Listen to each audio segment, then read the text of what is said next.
What's up, guys? It's your boy Kufu back with another video today. And today, I'm outside on my basketball court, chilling, because I need something to take my mind off that terrible Blazers game. Oh my gosh, my handle sucks. Take my mind off that Blazers game that I just watched, and that's what basketball does. But while I do it, I want to talk about something, but not just the game. A bigger topic. As you guys know, we lost 132 to 100 in a blowout loss over the Phoenix Suns. And I'm sick of the injury card. I don't know how many times Jordan Kent said, "Oh yeah, CJ Nurk are out." I'm sick of it. It's about the team. It's about Terry Stotts, not just CJ Nurk being out. So I'm gonna give you a Terry Stotts rant. And let's start off back in the day, mid or early 2019, before the season shut down, a year after the Western Conference Finals, where we played the Warriors. Terry Stotts blew 3 leads in that series. I was at 2 of those games, and the 2 that I went to, one of them was a Myers Leonard clinic, but we still choked a lead. And the other one was up at half. Warriors came storming back and won the game because of Stephen Curry. And then they went on to lose the Raptors in the championship. And that Myers Leonard game was so hype before COVID, and the big boy Myers popped off and had himself a game. But after that season, Stotts was hyped up. He got us the 3 seed. He made us known as one of the elite offensive teams in the entire NBA. And we had some shooters in the Curry. Rodney Hood had his best year. And everyone was scoring. And Stotts got praise for being an offensive-minded coach. But let's go way back. Before that, year before that, we lost to the Pelicans in a 4-game sweep. And that's when the Stotts Stotts haters, not me yet, but the first Stotts wave happened after a 4-game sweep to the AGD Pelicans. And we were also 3 seed that year as well. And that was back when was that the year Oscar LaMarcus left? But we got swept by the Pelicans in a terrible series where Stotts' offense got downplayed by AD and Boogie's defense. Not really Boogie's defense, more just AD's defense. And we lost that series. And Stotts has been known to be a playoff coach. We usually get the first, second round exit. That's what he's still known as. After the last year bubble, we had that game 1 win to the Lakers, and then we come out and we lose a gentleman's sweep. And Stotts does that. That's what he's always will be known as. And I think the potential for a Blazers team with Terry Stotts is no more than the second round as of now. That's just the way I see it. Oh, that was an awful brick. That's just the way I see it. So let's just talk about what happened to one of the great offensive minds in the NBA and why it won't happen. But all of us Blazers fans hope that he will be gone sometime soon. Let's start off right now. After the playoff series, start to see some criticism against the Pelicans. But there was no hype losing his job because at that time, oh wow, that was awful. At that time, he had not missed the playoffs since his rookie season in the NBA. We've always been a solid team. We had LaMarcus. Dame sent the Rockets home in 2014, the second year in the league. We had LaMarcus. We had a pretty solid team at some points in the season.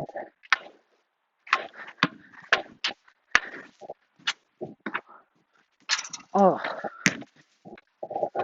And my God, look at me. Sorry, my bad.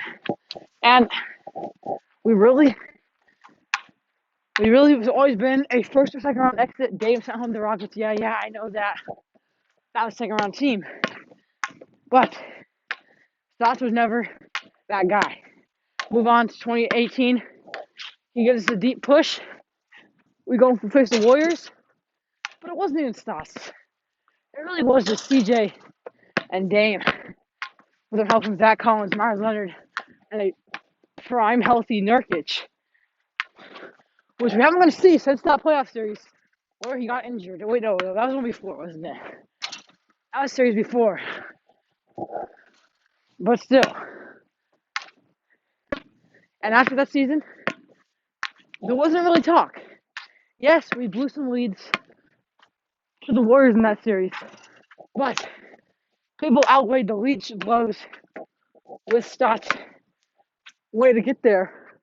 And regular season play, wow, I'm off right now. Regular season play. But it basically was just Dame carrying that year. We come back pre-bubble. We start out 10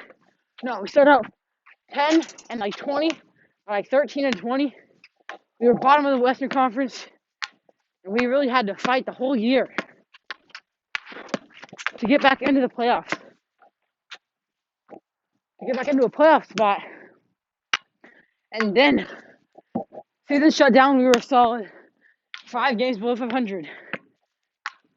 We were 3 games below 500. Behind the Grizzlies. I think we were even behind the Pelicans at that point. And we had to come back. And battle. In that bubble, carried by Damian Lillard and Gary Trent. Nurkic comes back. And we nearly went out. We lost 6-2, I think it was. With a lot of close wins. But we were a Karis LeVert shot away from not making the playoffs. With a stacked team. Oh my gosh, my shot. Still with no Nurkic, but a stacked team. And we just didn't do that. So we come out, and after we lose to the Lakers, no one thought we were going to win that series. I know Chuck hyped this up, but it was never going to happen. Stotts starts getting criticism, and then it starts. We make a couple offensive deals. Neil O'Shea, who I actually don't love at all, makes a couple deals, brings in Rocco for Ariza. Honestly, not a bad trade, but now Ariza was Rocco, but more efficient. So honestly, we got the opposite of what we thought we were going to get.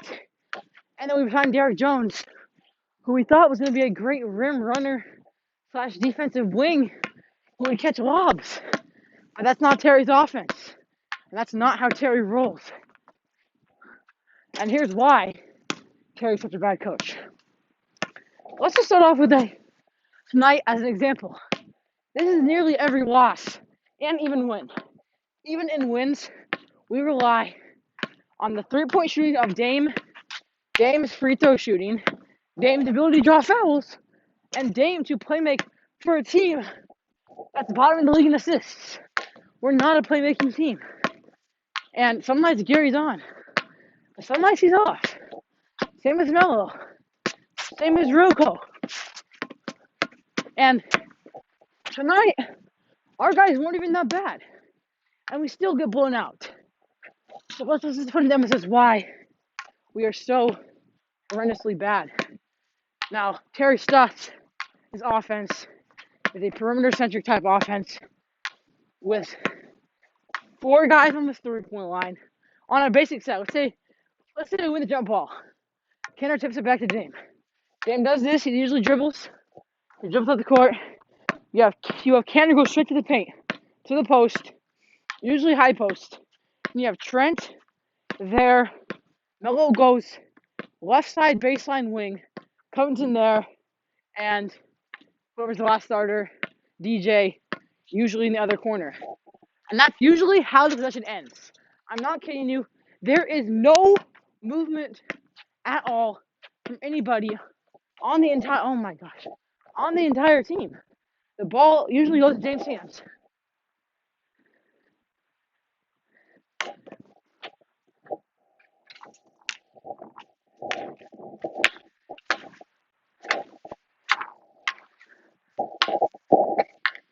The ball usually goes to Dame's hands. And it doesn't leave, or it gets one pass over to the corner, where a guy like DJ, who should be making cuts, is not. Because of that was the wet, trust me. Because of Terry and his terrible offense. Now Terry I'm not sure why you have this philosophy that everyone's a shooter. DJ is not a shooter. And the plays where we don't do that, let me see the times example. There was 5 straight possessions where it was Dame here. One play he drove, he had to make a tough finish. Next possession, he kicks out to the corner for DJ. For Trent 3 who airballs. And there was no movement. No one moved at all on any of those 3-point attempts. And it was just ridiculous. Ridiculously hard to watch. And there were stretches where we did not score because of plays like this. And this is the offensive side of the ball, which he's tried to known as. So on a night where Damian Lillard is off and he has no assists, why is the ball still in his hands every play? Because the offensive run doesn't have movement. DJ has to make cuts on his own. Stotts has no design for DJ to ever leave the corner of the 3-point line. Covington, he'll always be a corner or wing. Trent has to make his own shot, or it's catch and shoot, never gets a drive. And then Canner, all we run is a pick and roll to end this. And usually it's just a weak screen from Ennis right to the paint. And half the time he misses. No, not half the time. He's a good finisher. But Dame, on the pick and rolls, he just stops.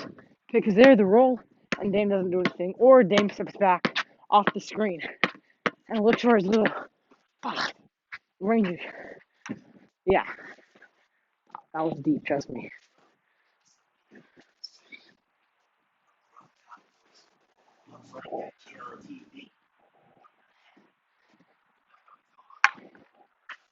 And then next possession, we have same type of plays where we have 5 wide or fast break. Here's an example. Gary Trent, 2-on-1 fast break, right to the hoop on 2. He doesn't slow it down. He goes straight to the hoop and does a dumb shot. And that's what I'm talking about. We don't actually run an offensive set. How smart of a coach Terry is, we don't actually run an offensive-minded set. It's just Dame, ISO, kick to the corner to our shooters. And that would be it. Turnover. And that is the problem with his offense. Because of it, we'll never be scary. People will never fear us in the playoffs. That was tough. Because all we do is have no pinch on offense.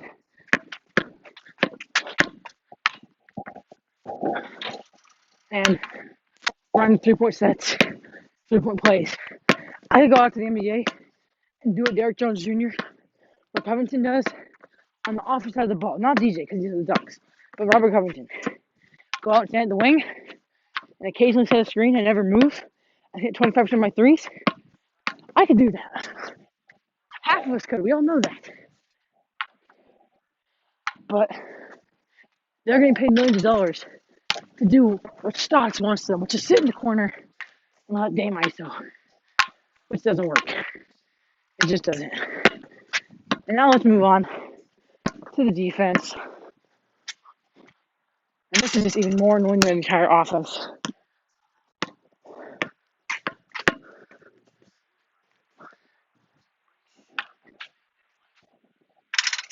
And the defense is just horrendous. We run the worst defensive schemes in the history of the NBA. Literally, our defense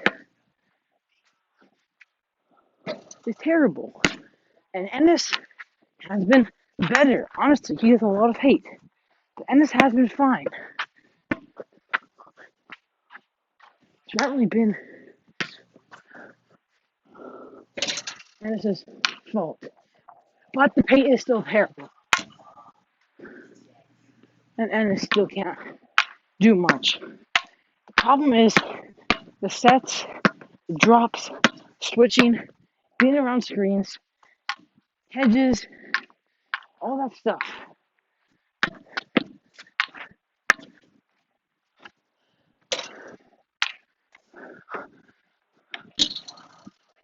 we were running, what was it? Can't remember. We were running we run man, but our switches at this point are horrendous. Dave doesn't know how to switch. Covington is holding the defense down, but he's not doing enough. You can't ask for really much more than 5 blocks a game for Rocco. And Dame is a liability. We all know that. But it's the way that he gets, when Kanter gets hedge, how does he react? He doesn't. He doesn't know how. Stotts has never implied that. We were running a drop 3. We were running a drop trap on the Suns, which was really getting Devin Booker with easy mid-range 50-footers from about right here, which led to an Ennis. Booker had this shot, or even this shot, which led to an Ennis pop-out, which led to a Book jumper, or it led to a Book lob it up to Aiden. And Aiden had about 5 dunks today. Just the way that we play that. Why would you run that against a shooting team with McCall, Cam Johnson hitting their shots? Chris Paul struggled, and they put up 134 on us. That's what Chris Paul did all night, right there. And that's the problem. This is what we just ran. Like I said, we do that a lot. We let open teams get shooters because of our traps and our screens and the way that we run defensive sets. That's on Stotts. I know he's never been a defensive-minded coach, but he's better than this. But honestly, he's not. And this isn't just one game. This was one game. I let it slide. You know, there's games where I want to fire Pete Carroll, but I let him slide because of the overall what he does most games. Now, a lot of Seahawks fans really want Carroll gone. I'm not one of those guys. I'm one of these guys that wants Stotts out of here as bad as anyone. Maybe I want too much Bridges up guys. Maybe I do. Because they are very hard on Stotts. But for the right reasons. He is so bad of a coach. It's not even funny. And that's just the defense and offense. I mean, Stotts is a first round exit. The team has no potential. We're the worst defense in the entire league, stat-wise, scoring-wise, shooting-wise. We have the most threes because of our switches, our traps, our drop traps, and schemes, our hedges. Kanter can't get around the screen, or Kanter can't hedge for his life. But Kanter actually has been doing better at hedging. And the last thing I want to touch on is Stotts' mindset, his mentality, what he says, what he does. He doesn't own up to anything. He doesn't change anything.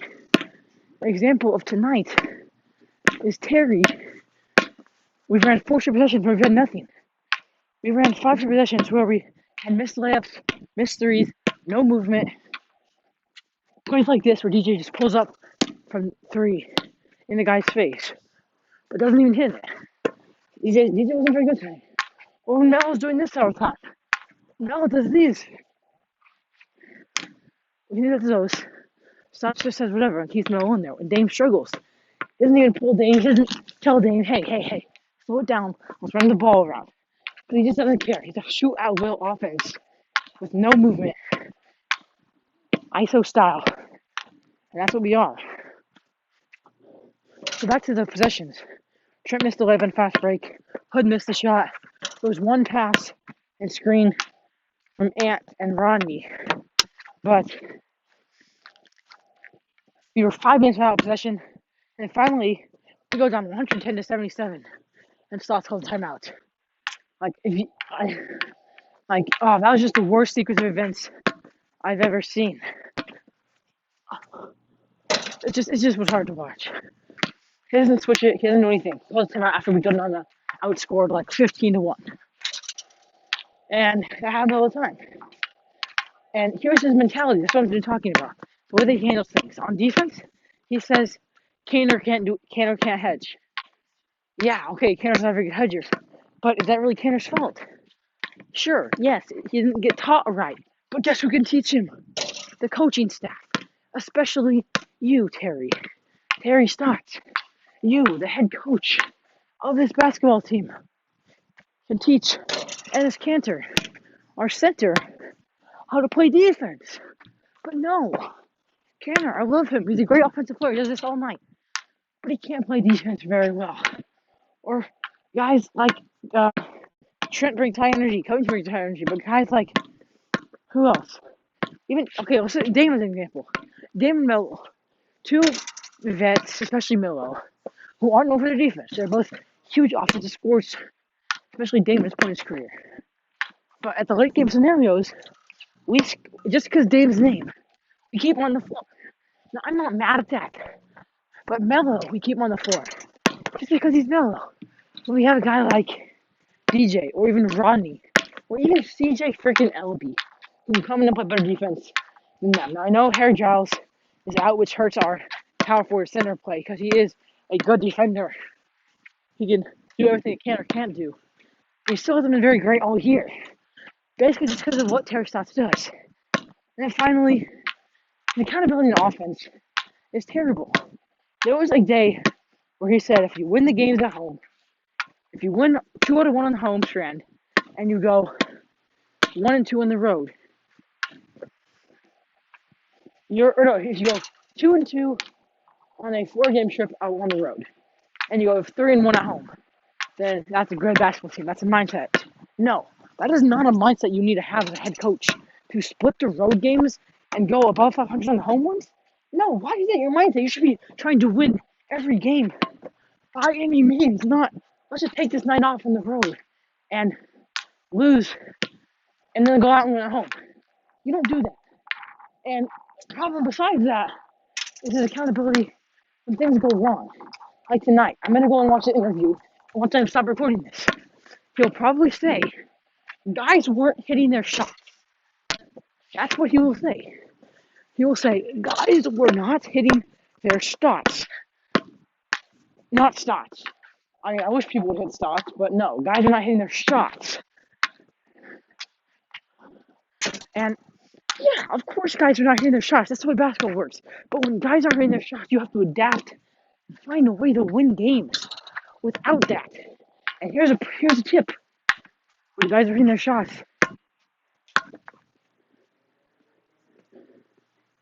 maybe you should start running some offense, cuts, screens, movements. No one else ran tonight with some weak ass screens and a set for Dame that weren't even really meaningful. It was just kind of like I'm gonna screen him and hope he goes around me, and that just doesn't work. It just doesn't work. And Stotts will always say on every single loss, we weren't hitting our shots. He won't say we didn't run sets or we got bad looks. He'll just say we weren't hitting them. Like, they're fine looks. No, they're not always fine looks, Terry. A contested 3 from Gary Trent or Ant is not a good look. Even from Hood, who else? Of course, Rocco and Jones. Of course, Cantor, and even from Dame. A super contested 3 is all right for Dame, but you can get a better look than that. So when we're not hitting our shots, Terry, you should be applying some cutters, some dribble drives, some hesitation, some pick and roll action, some ball movement, some assists that we don't have. But he doesn't. He just says we weren't hitting our shots and takes no accountability and blames guys. He blames our players for not hitting shots. And that's just, you can't have your coach doing that when he's the problem. He's the guy that's holding this team back from ever going anywhere in the playoffs. Ever. That's just the problem here. You're holding this back. And there's guys that we could have got that are better than Terry. Vorpool, the Minnesota Timberwolves assistant coach, longtime Blazers assistant. Dame and CJ love him. They wish he would have got that Timberwolves job as head coach because he's assistant there now. He would be a great. He's a defensive coach. He held the glue together when Stotts was still here better than we have before. But or Steven Silas, the Rockets head coach, he got put into a tough situation, and he's made the most out of it. Not really, but he's done a lot out of it. A guy that I thought we should really should sign, so do a lot of other people. Tom Thibodeau, a defensive-minded coach who would have fit the scheme that we want to run at Portland, could have been playing some offense and some defense. But nope. Every year Terry gets bailed out because of injuries, the bubble, slow starts, and Damian Lillard. Damian's my favorite player of all time. But he bails out Terry, which is a good thing when you win the games. But when you lose them, like I just lost the ball, it's a bad thing. Because when Dame hits a game winner against the Bulls, people don't see Terry Stotts coach an awful game. They see Damian Lillard is the best player in the NBA. Or when Dame drops 50, they don't see Terry Stotts. And if Dame drops 50 wins his game 150 to 140, they don't see Terry Stotts play bad defense. They see high scoring offensive game led by Dame. But it's honestly, Terry does these things on winning, on nights that you win. It just gets overshadowed by Damian Lillard. People can hate on Dame all they want. He's been the best point guard in the NBA. Bite me if you don't agree. Honestly. And he's carried this team as much as he possibly can. And that's why I think this 18-12 team, which looks good on paper, if we don't win these next two games against the Nuggets or the Lakers, then we will be guaranteed. I will bet, like actually money if I'm allowed to. If I'm underage, so don't bet under underage. That's not very good. I will bet money that we lose in the first round to the Lakers, Clippers, or Jazz. And it's just bound to happen. That's what Terry does. Let me have deep one for the culture. Bang. Made from half court, but it was bang. And hey, yeah. And this is the movement. Fire Terry Stotts. He has to go. Terry Stotts, you suck, buddy. You're on your last straw, and you have to go. Nobody likes you. Get out of Portland, please. Share this video with all your friends. Share this video with all the Blazers fans. Get this in Terry's mind. Let's get him out of here. Nobody likes him. Or you can listen to us, Terry, and actually do something with your freaking head coaching job, which casuals like Tori and Eric on Blazers Uprise could outcoach you. You ever thought about that? Or no? You haven't. Because you're Terry Stotts. Your time is done. Great career in Portland, but not really. A bunch of first-round exits. That's your ceiling. This team is talent. Damian Lillard is the MVP. CJ when he comes back, Nurkic when he comes back. This team is talented. But with Nurkic, or with Terry Stotts as the head coach, we will never go anywhere. Thank you guys for watching. That'll be it for me. As always, I'll see you later. Like the video, subscribe. Terry has to go. Hashtag fire Terry Stotts. Peace.